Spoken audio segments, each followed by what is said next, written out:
Hey, a playa, have you ever been called a simp before? Don't worry, it's a new word for an old concept. And I'm going to tell you right now, when I was younger, I used to be a simp. And I want to teach you exactly what you need to do to make sure you don't end up like one as well. This is the Josh Beats, you're watching the Josh Beat.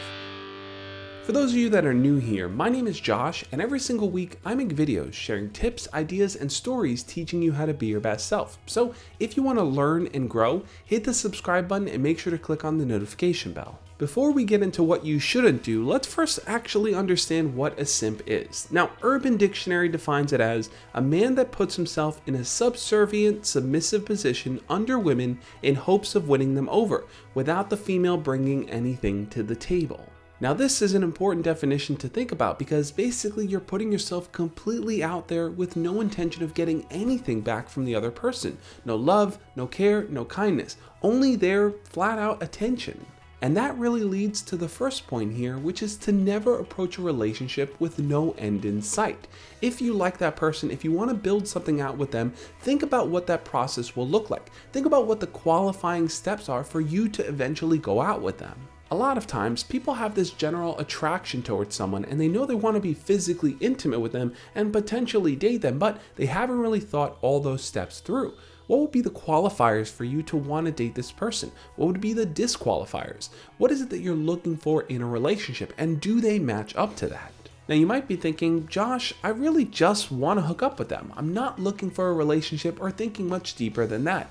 But the problem with only focusing on the hookup is that eventually feelings will get introduced, whether they're on your side or they're on their side. And when you start to have feelings for them, your attitude and actions are definitely going to change. And this leads to the second scenario that you want to avoid. If you feel like you're stuck in a push-pull battle with them just for their attention, you need to just stop. So what exactly does a push-pull scenario look like? Well, let me paint a few pictures for you.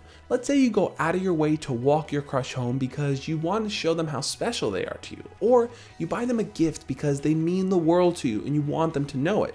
Or you're willing to sit there and listen to them vent about other people that they like because you want to show them how much you really care.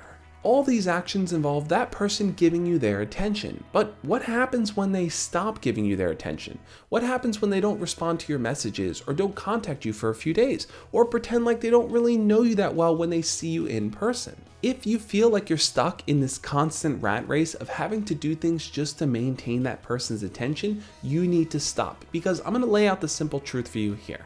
By doing those things over and over, you're not going to somehow turn on a switch and get them to start liking you.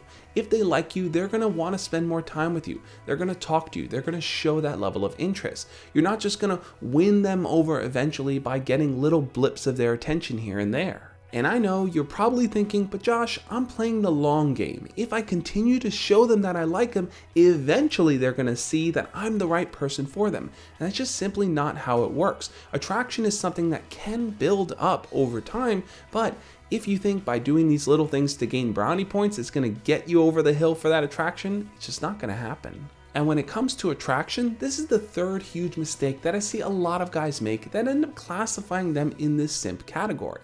Make sure to outline the qualities you like about that person beyond just physical attraction. Yes, they're super hot. And what else is there that you like about them? So many people just focus on that first characteristic that they never try to look deeper into that person to see if the two of you will really connect. Relationships generally start at the attraction level and move on into the connection level. So think deeper about what you admire about that person. Do you have similar interests and hobbies as them? Do you have the same type of goals moving forward in life? Do you come from the same background or same values? Do you have the same sense of humor? Think beyond just, oh, they're really hot, because that's only going to take you so far with them.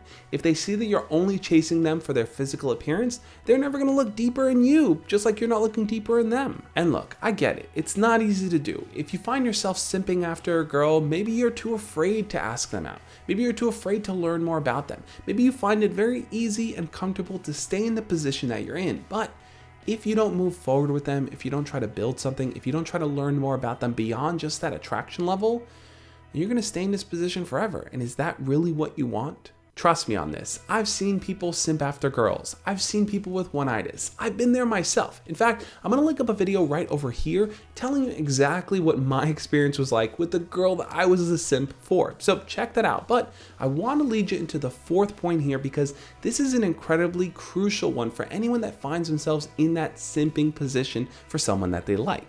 Now, chances are you spend a lot of time staring at their pictures on social media, watching their stories, scrolling through their TikToks, just obsessed with any little bit about them that you can grab.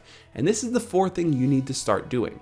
Set boundaries for yourself. That might mean blocking them or muting them or only communicating with them through one platform, and that is texting, something where you can't be consumed by the things that they're posting. This point is easier said than done because you may agree with the philosophy of what I'm saying, but when it comes to actually practicing it, you're probably just gonna overlook that advice and keep following them, keep looking at their stuff, and just keep wondering why your situation isn't changing. Listen, I'm gonna be straight with you here. If you find yourself scrolling through their pages multiple times a day, then you're no longer living for yourself. You're now just living for them and any attention you can get from them. You need to start focusing on your own self-growth, your own path forward, your passion, your hobbies, the things you like to do, because when you can start to figure out who you are, that's what you bring to the table. And when you interact with that person that you like, you're no longer clamoring for their attention. You're showing them why they should care about you. I'm curious though, what do you think? Do you find yourself simping after people that you like and wanting to get their attention but just falling short of actually turning it into a relationship? Let me know what you think, leave a comment down below.